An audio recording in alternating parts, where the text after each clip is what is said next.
Oh.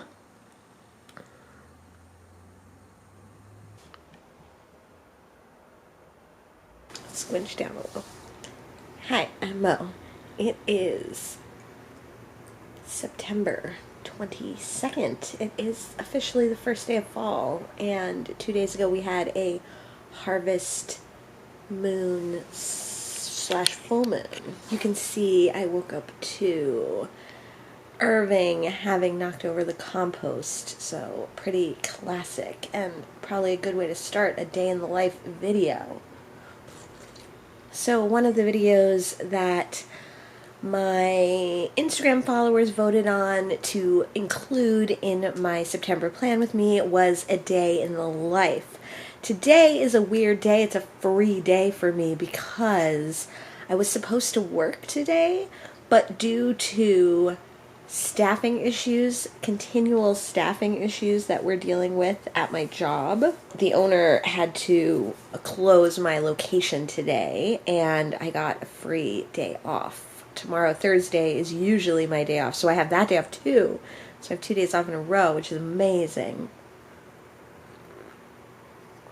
Now, Thursday is the day that I was going to film this, because Thursday my husband goes into his work and I stay home and do home stuff, or I walk wherever I might want to go because we only have one car, so I don't get to do a lot of like driving around. But it's also supposed to rain tomorrow, so I figured since we have a free day, I'll bump it up to today and we'll do that. My kind of goal list for today is to read The Long Way to a Small Angry Planet. I'm almost halfway through, but I've been reading it for a week, so that's really not good for me. I usually would have finished it by now, and if I were following kind of my rules, my reading strategies, I would have finished it by now, but it's just really boring. I like it, and while I'm actually reading it, I like the feeling that I get when I read it, but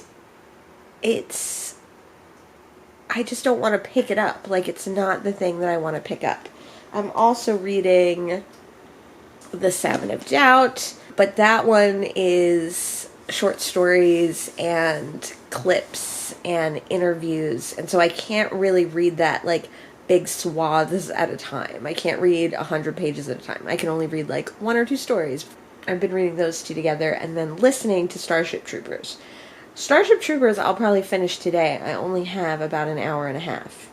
I have lots of thoughts on that, but I'm going to save them for my wrap-up.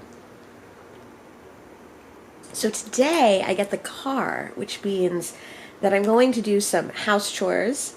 I have to do some shopping, like food shopping, but I also want to go thrifting because I need some winter pants. I've come to the point in the pandemic where I'm not wearing jeans except for work. I don't feel like wearing jeans.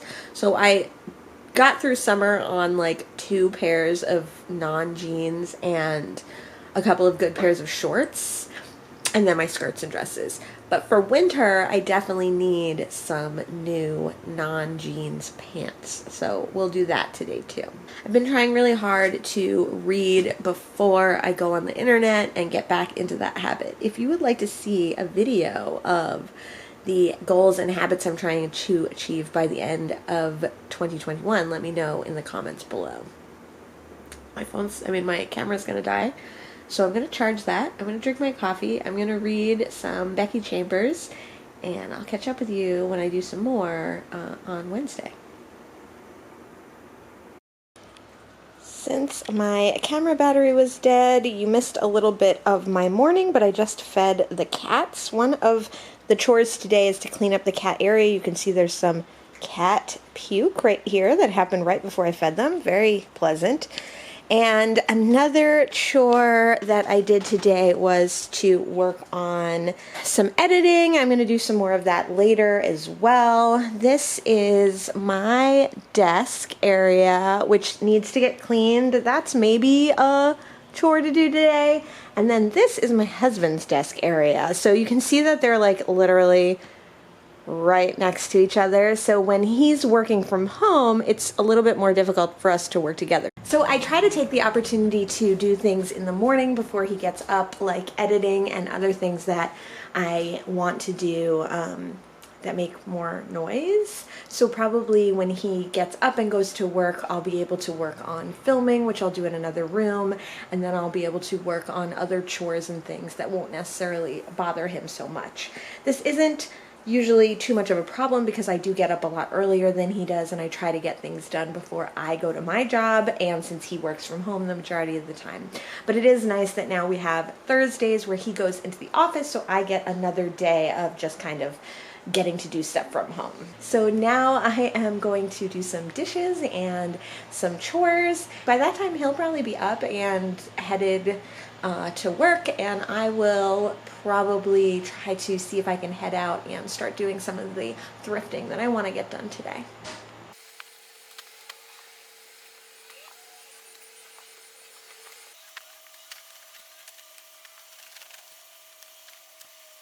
One of the zero waste things that I have realized, and that has become common practice, is eating leftovers. My family was never leftover people. We would like try not to make a lot of leftovers, but we always would, and then they would sit in the refrigerator, and then they would get thrown out into the trash, and they would go to landfill. One of the things that I realized becoming zero waste, and one of the things I think that pushed me to become zero waste, more zero waste, is that there was always so much food waste in my house, in my parents' house, that I never even really thought about. And then when I started living on my own, I never really thought about it. And only years later did I realize how much food I was throwing away.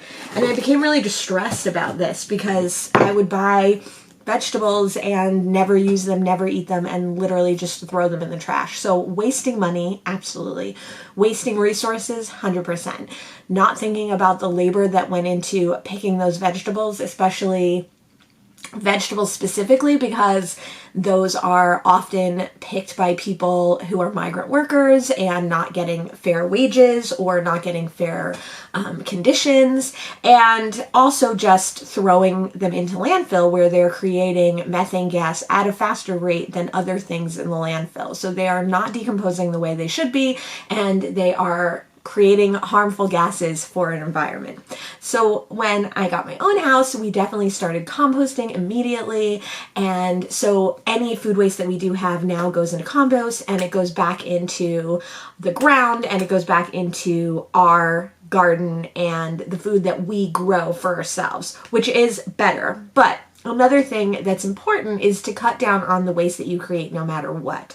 So now I eat a lot of weird stuff. I never was a like traditional breakfast person anyway, but now I eat like a lot of leftovers in the morning or weird combinations or things at weird times. So today I'm eating some leftover vegan wings, and I put a little more barbecue sauce on them. I'm eating them on a bun with some tomatoes from our garden and some peppers from our garden that I roasted. The wings themselves are from 2 weeks ago that we got at a vegan restaurant in Atlantic City. It was not a great experience, but the wings were fine. And since they're vegan, they don't go bad very quickly. I've kept them in the fridge. And then the peppers are from a week ago. I roasted peppers. I ate some of the leftovers last night, and I'm eating the last 2 today. I think people get weirded out and get freaked out by the amount of like expired or old food that I eat. They definitely get freaked out, but expiration dates are a myth. So, make sure that you're paying attention to if your food is actually bad before you're throwing it away.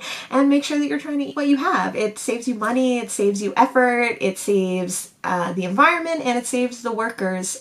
So it's always a good practice. I'm gonna eat my breakfast. I'm gonna read some more of my book. I read about a half an hour, which was only about 30 pages. I'm definitely going through this slowly. I am now halfway through, a little more than halfway through the book.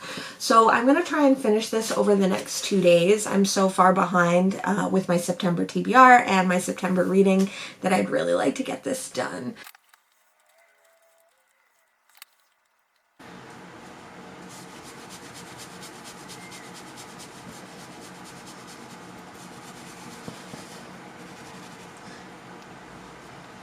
So I just took a shower. I'm gonna go out and do my shopping that I need to do. Well, I'm gonna do my thrifting portion of my shopping. I think I'm probably going to end up not getting my grocery shopping done today, if I'm being totally honest, because there's a lot of other things I want to do, things that I don't normally do. And even though I like grocery shopping, I know that I'm going to want to put it off. And I also want to take a nap because it's my day off and I love to take a nap. If I could take a nap every day off, that makes me happy. Plus, I want to order a fancy pizza for dinner, so I'm not even going to pick that up until like 6 o'clock. I'm going to order it now and then I'll pick it up at like 6.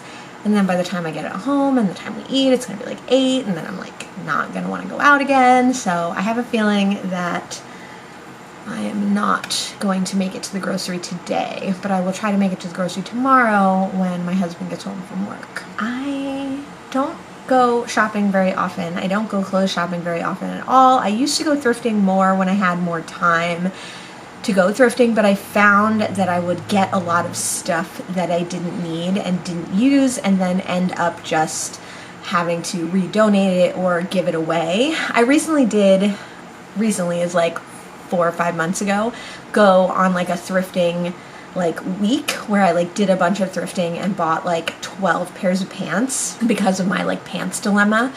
And most of them didn't work out. A couple of them did. I don't try anything on when I go thrifting. I just bring them home and try them on, like wash them and try them on, especially because of COVID. But luckily I was able to give a bunch to my friend and they worked out for her. So I'm hoping that if that same thing kind of happens to me now and a lot of what I'm getting doesn't work out, I can just send them to her. And I've recently gained like quite a bit of weight. I weighed myself in my dad's house like 2 weeks ago and I am like 30 pounds overweight.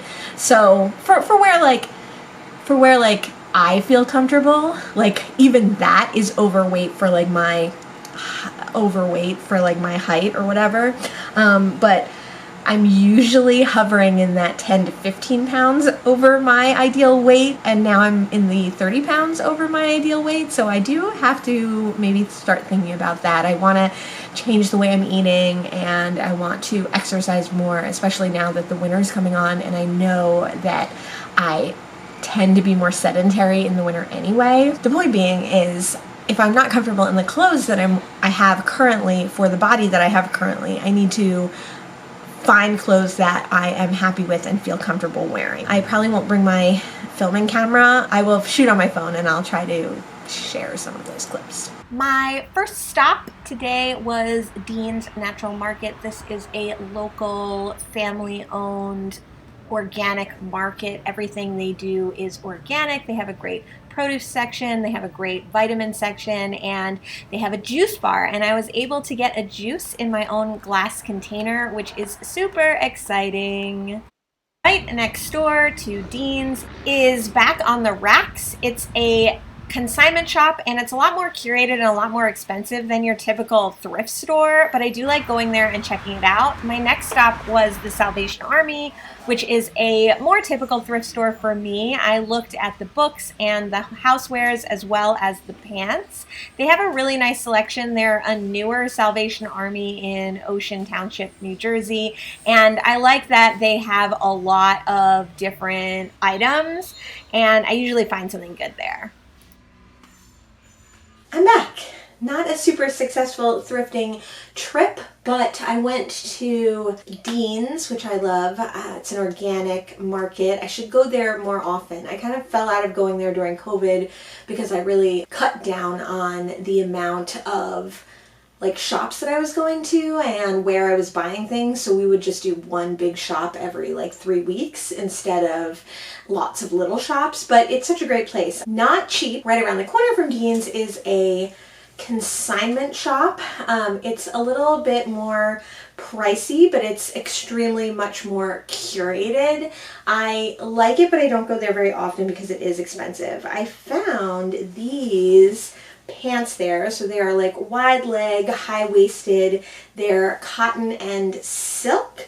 And they're actually Eileen Fisher, which is a sustainable brand. I don't have a lot of her stuff because it isn't exactly my style, but these were close. They have pockets. They're super wide leg. I do try to always get cotton or natural fibers. I'm really into, I think it's called Lycell right now, which is a cellulose fabric, and it's quite sustainable. I love linen and flax. I like silk, even though it's not necessarily an ethical fabric, but I do like it and I will buy it secondhand. I wouldn't buy anything new silk. And then I went to the Salvation Army, which they close really early. They close at 5, so I'm usually never able to get there. And that was the main place that I wanted to go. There I found this like super big, it's an extra large, what's the word, jumper?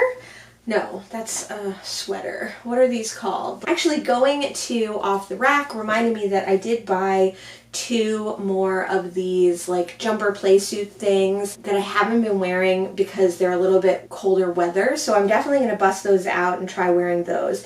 This one is really big, basically just like pajamas. So I thought that might be good. Now these are rayon and polyester. They're super, super soft, but that is definitely not my ideal fabric. They were on sale for $3. Is it any surprise that I came back with mostly books? They had a lot of books about China or people of Chinese descent. There was a couple of interesting biographies, and this one is called Peking Story, The Last Days of Old China by David King. And this is that New York Review books that I like. I haven't actually read any in these editions, but I really like the editions. I think they're really cute, and they seem to be mostly non-fiction or autofiction or memoir. This one seems to be about a man who married into an aristocratic Chinese family in the 1940s and his time living in Peking before the Communist Revolution. I think that he is probably a white man who married into this family, so it is a white man's experience in China, but it still sounded like it would be cool to read. Then I found this, which was The Warrior Woman by Maxine Kingston. This is Memoirs of Girlhood Among Ghosts.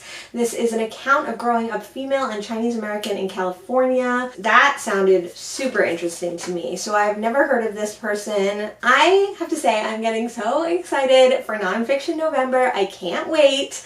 And I just keep kind of like mentally making lists of nonfiction that I want to read. Very exciting.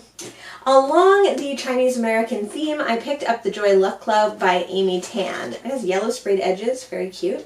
I vaguely remember my mother reading this when I was young, and I know that they did make a movie out of it. It is considered like a modern classic. I think it is about a group of women and their daughters, so they're kind of the women's lives pre-America and then the daughters and how they differ. I don't know if I'll actually get to this one. It's 340 pages, but the type is quite large. I figured it was worth having. I thought this was a cool edition of it. I got The Green Hills of Earth by Robert Heinlein. Also has sprayed edges. Nice. I'm reading Starship Troopers right now. I'm listening to it on audio, and I'm really, really enjoying it. Robert A. Heinlein, of course, is classic sci-fi, and all his books are like pretty short. Definitely wanted to grab this one. I got a Reacher book that I'm not sure if my husband read for my husband. I got Bobby Fischer's Teaches Chess. I actually got this for my dad. He is the president of his chess club, although he's retiring.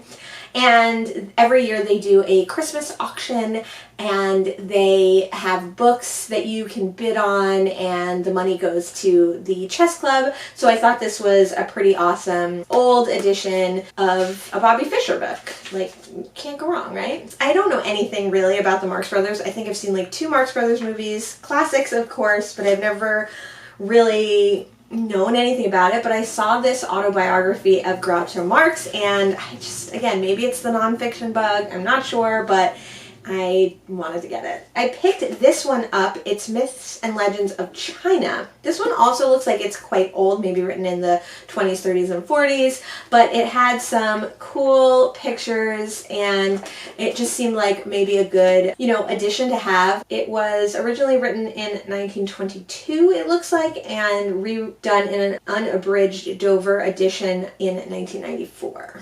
I picked up this by R. Austin Freeman, never heard of that person, and never heard of Dr. Thorndike detective novels, but this is The Stoneware Monkey and The Penrose Mystery, 2 novels by the same author, Freeman, with the same detective, Thorndike. They were written in 1939 and 1936, and apparently they were out of print for a while, and then this is a reprinting. I wonder when this is from. Must be from the 60s, I would say. 1973. It was close. My 2 best finds were this beautiful hardcover edition of Paradise by Toni Morrison. I'm working my way, collecting all the Toni Morrison books. Very excited about it. I don't have this one yet. This is a great edition. It does have deckled edges, which I don't like. And then I got Thomas Harris's Hannibal. So this is the last in the Hannibal series that I don't own, and this is the next in the Hannibal series that I need to read, which reminds me that I didn't include the Hannibal series in all the series I'm currently reading. Now I have Hannibal. I've already read the first book, Red Dragon, the second book, Silence of the Lambs. Hannibal is the third book, and then I have Hannibal Rising, which is the fourth book. So I can complete this series at my leisure. Then, of course, I could not stop at a couple of little free libraries. Had to do it.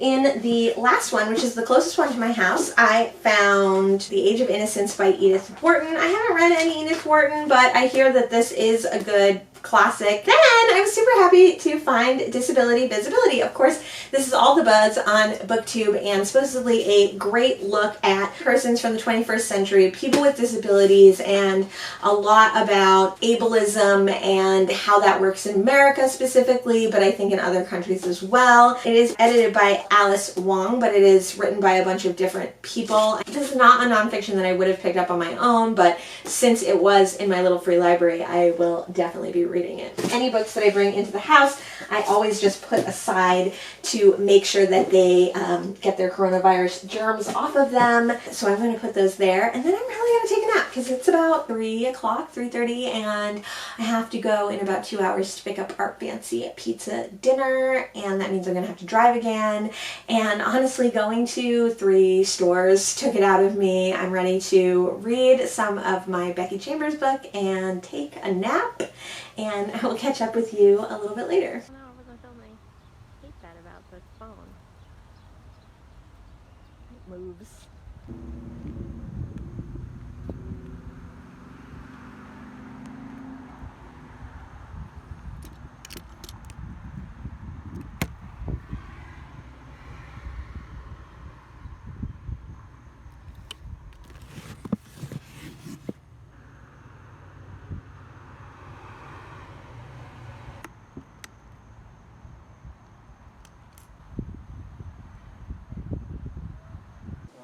Is to tag 5 people that I want to know more about, whose answers cannot be books. Do you want to say goodbye to the people? Oh yes, you're so cute. So, it's the next day, but let me do a little bit more of a proper outro. In typical me fashion, I totally forgot I was filming a day in the life, and so I didn't kind of film the end of my day. We had our pizza and we watched some British mystery show, and I did a little reading, and I went to bed. That was not a typical day in my life per se, but it was a day in the life. Let me know in the comments below if you liked seeing a day in the life and if this is something that you'd like to see more of. I personally had a really good time filming this, even though I forgot the end. Hopefully I will get better with practice. Thanks so much for joining me today. I'll see you in the next one. Bye.